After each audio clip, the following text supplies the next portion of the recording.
Hey good people, how y'all doing? Today I'm going to be giving you all my review on The Real Housewives of Atlanta season 14 episode 11. This is probably the craziest Atlanta episode that I have seen in a very long time. I don't understand. So the episode opens up with the women returning home from the dinner that they had. Marlo, Drew, Sonya, and Sheree are in the bathroom trying to twerk. Marlo tells the ladies, listen, if Kenya cannot come and stay here tonight, and if she does not show up tomorrow for breakfast, she is not welcome in the house. The next morning, we see Kenya running to the house to get there for breakfast on time. At this point, Marlo, you're not running the show, okay? This is not your show to run. This is Bravo's show. Just because you paid for the trip doesn't mean you have a say in everything that everybody does. I just feel like Marlo coming across as a big-time dictator, and don't nobody got time for that. When Marlo sees that Kenya is there, she tries to go in and give Kenya a hug. And you know, Kenya is not having that.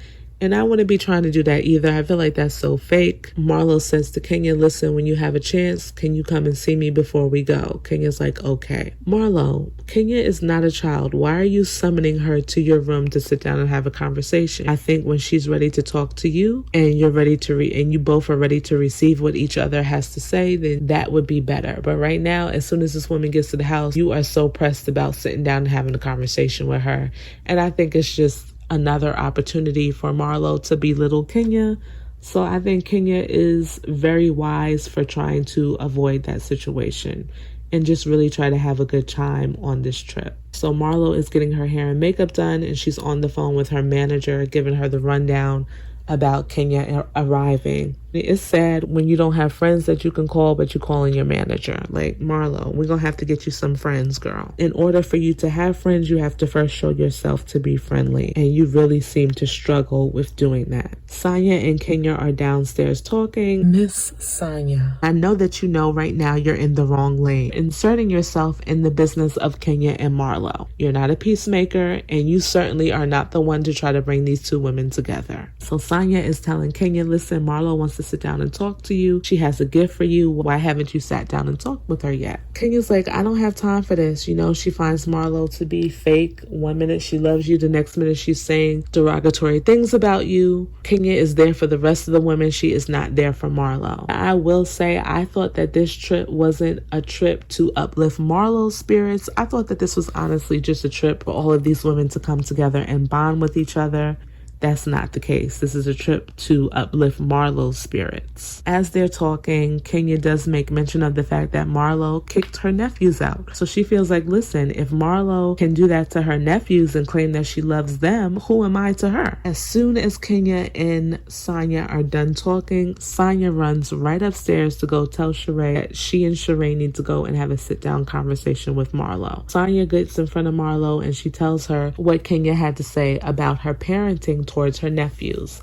But the thing that Sonya failed to mention is the fact that when she and Kenya were talking, Kenya had opened up about an experience she had when she was a teenager, going to live with her mother's side of the family and her grandmother on that side saying, you know what, I can't have you stay here anymore. We need to pack your stuff and send you back. And Kenya says that she hopped out of the car and ran away because she felt like she was being abandoned. She felt unwanted, and she can identify with Marlo's nephews and how that can have an adverse effect on you. Shout out to Kenya for just being open about her own traumatic experiences. I'm just looking at Sonya real cross-eyed at this particular point in time, y'all. I thought really her strategy was to go after Drew because Drew just seems to be the easiest target out of the group. But now you're trying to come for Kenya by sharing that information to Marlo? Girl, I don't really think that you have the mental capacity, okay, to deal with the wrath of Kenya. So if I'm Sonya, I'm treading real lightly, okay? I also feel like, Sonya, you were there when Marlo said, listen, let's talk, Kenya. And Kenya was like, okay. So you know that at some point these women are going to talk. And even if you don't believe that Kenya's going to follow through, if you were really trying to be a peacemaker, like you say in your confessional, you would have grabbed Candy, who's very close with Kenya, and said, listen, girl, what can we do to bring these two women together? Or at least, you know, have a good trip and let these two women coexist on the trip together. But that's not what you did. You went went to Sheree and you went to Marlo, knowing that both of them at one point had an issue with Kenya, to try to start some drama. Don't try to make it seem like that's not the case when that's clearly the case. In the kitchen, Candy, Kenya, Mayetta, and Sheree are all talking. Kenya reminds Sheree that she has a 4 o'clock meeting with one of her people so that they can discuss some business. And I feel like Sheree was totally caught off guard in regards to this. Maybe she had forgotten that she has this meeting, but she's like, okay, I'm going to take it. So Kenya is now turning into Mother Kenya, making sure that Sheree has her notes and everything together that she's going to need for this meeting. Candy definitely dropped some knowledge on Sheree. She says to Sheree, listen, out of everybody in the group, you have the biggest brand that is not a brand. And if you just put some pieces together and put that out there for She by Sheree, it doesn't have to be anything super big. It could be something very small. She lets her know that I feel like, the clothing would sell out. You could use that money to get other people that you need to hire to work for you. I thought that was brilliant. Candy is definitely spot on. I think people would invest in Sheree's stuff, but the problem with Sheree is she ain't putting nothing out. So shout out to Candy for dropping that knowledge. Now we see that Fatum has arrived. The ladies are all about to get ready to head out. Marlo, girl, why are you up Kenya's butt? Leave this woman alone and just be grateful that she's there. So Kenya's like, you know what? I'll think about it, or whatever it is that she says. And here goes Marlo. She's like, well, you could either, come and speak to me or get back in your car and go where you need to go. Marlo is totally handling the situation like we know Marlo to do, which is completely wrong. Leave this woman alone. Enjoy this trip. You say in your confessional that you're not going to let Kenya mess anything up for you, but you're clearly doing the opposite. At this point, Kenya is trying to get away from Marlo, and Marlo is literally, and I mean literally, chasing her around this house. I was so embarrassed for Marlo. Like, girl, this is giving me desperate. This is giving me, I need your approval. This is giving me, I need to have camera time with you. Marlo looked hella crazy, okay? Candy asked Kenya why she's purposely poking at Marlo, and I don't know what Candy is seeing. Maybe there's something that she witnessed that we're not privy to because, editing and things like that. But I didn't feel like Kenya was poking Marlo at all. I feel like Kenya was just really trying not to have to deal with Marlo to make their issue a bigger issue than what it already is. So the women are outside at this point. Marlo's in one car and Kenya's in another. Marlo's still holding firm to the fact that she does not want Kenya coming to do any of the activities until she sits down and speaks to her. So can you guys believe that these women were waiting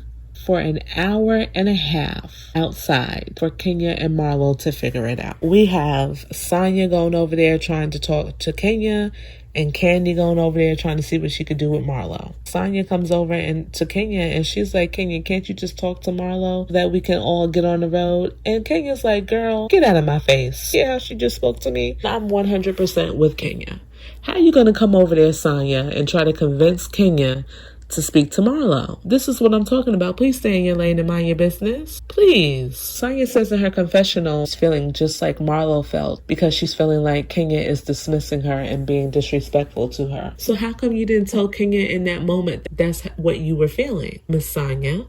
Interesting. Kenya tells Sonya, listen, how is it that you're okay with the way that Marlo is speaking to me, but you had an issue with the way that Drew and Sheree were going at each other? It's a great point, Kenya, because I think I mentioned that in my last episode. All of these women showcase this type of behavior to each other. And how can you just single out Drew and see what everybody else is doing and be okay with it? So Sonya says in her confessional, that's not the case. These are two different things. Girl, no, they're not. They're exactly the same. So just when there's some hope that we can actually get to this mining thing that Marlo has set up, Drew and Fatum get into it. Drew's like, I'm not riding in the car with Fatum. She calls her a B, and that sets Fatum off. So they're kind of arguing back and forth. Drew's calling Fatum Sheree's lapdog and telling her to pee in the bush. Here we go. We have Candy and Mayetta sitting over by the stairs, and they're like, you know what? You want to take a walk and let's go take some pictures by the lake? Because Candy at this point is over it, and I don't blame her. They've been waiting outside for an hour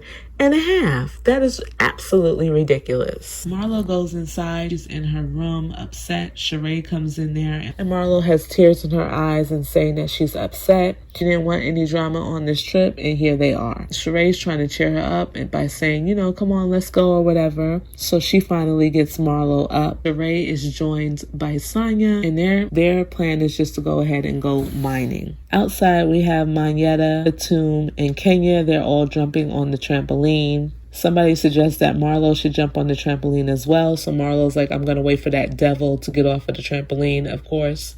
She's referring to Kenya. And this is my thing with Marlo. 1 minute you're crying and you can't understand where all the bad energy is coming from.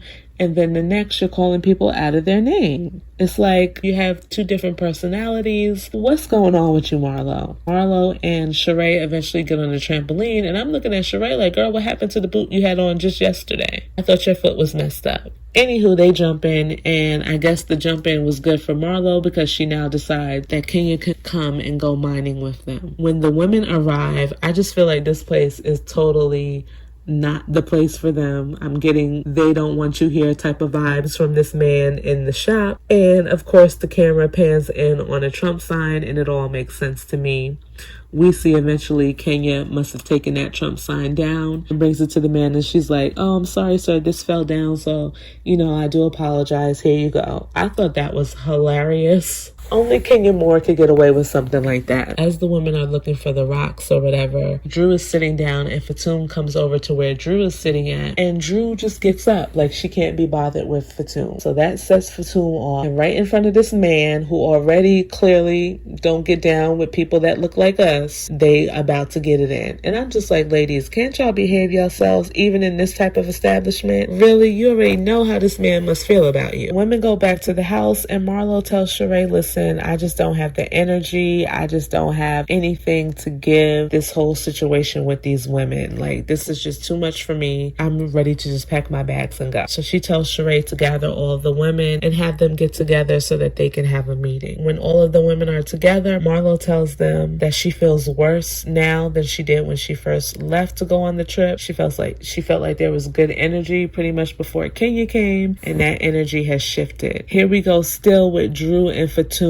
Drew actually somehow pulled out a bone and told Fatum to go fetch it. Now this is after Marlo gives her whole, we don't have good energy, the energy's left, blah, blah, blah, blah. You'd think that Fatum and Drew would get themselves together, but no, they're going at each other again. So Marlo tells all the women, you know what, I've called cars, I think it's time for y'all to go. The confessionals were hilarious to me when Candy's talking about she's never been kicked out of anywhere, and Sonya says the same thing. I felt bad for the ladies, I really truly did. I feel like Marlo is overreacting, probably in the same way that she might have overreacted with her nephews. But I also feel like, listen, I think it's clear and evident that Marlo is going through a lot and needs to get her ish together. I also feel like Marlo kicked the women out because she knew that she and Kenya weren't going to have their moment to sit down the way that she wanted it to be, and that Kenya was still going to be participating in whatever she had planned for the rest of the trip. And because she could not get her way, she was like, everybody gotta go. Since I can't get Kenya to go, y'all all gotta go. So that's pretty much my take on this episode. I hope that you guys enjoyed. Let me know what you feel. Do you agree with what I'm saying? Please remember to like, comment, and subscribe, and I'll see you in my next video. Bye-bye.